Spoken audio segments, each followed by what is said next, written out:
Finish na tayo mga idol. Anong oras na kaya? Yun na, napinis ko na yung 9 pieces.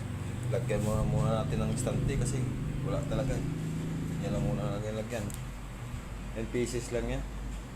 Naubusan ako ng kulay, kakaiba ng kulay ng Georgia na to dahil naubusan ako ng kulay ng food color. Sobrang busy, hindi ako naka-order. Marami naman sa online eh. Nakaiba nga eh, Georgia yung kulay ng ano eh, pink eh. Okay lang yan, dahil magkaparehas naman tingnan no? Oh, yun ang idol oh.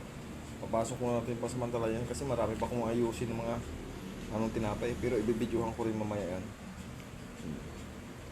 Yan muna mga idol ah, yan muna. Kasi hahabulin lang natin yung laman ng stante kasi wala talaga eh. Alam nyo naman, kita nyo naman yun, walang laman ka. Pagtyagaan lang talaga, pagsisikapan, paano ka maging tagumpay dyan. Ganun lang talaga yan. Hindi naman yan eh basihan sa ano, kung ano talaga ang kakayahan mo. Yung gusto lang nila eh, wala naman tayo, wala naman pilitan yan pagdating sa ganyan eh. Kung sa atin lang, para wala tayong matatapakan ng tao. Sige mga idol, maraming salamat. Yan lang muna ah. Thank you.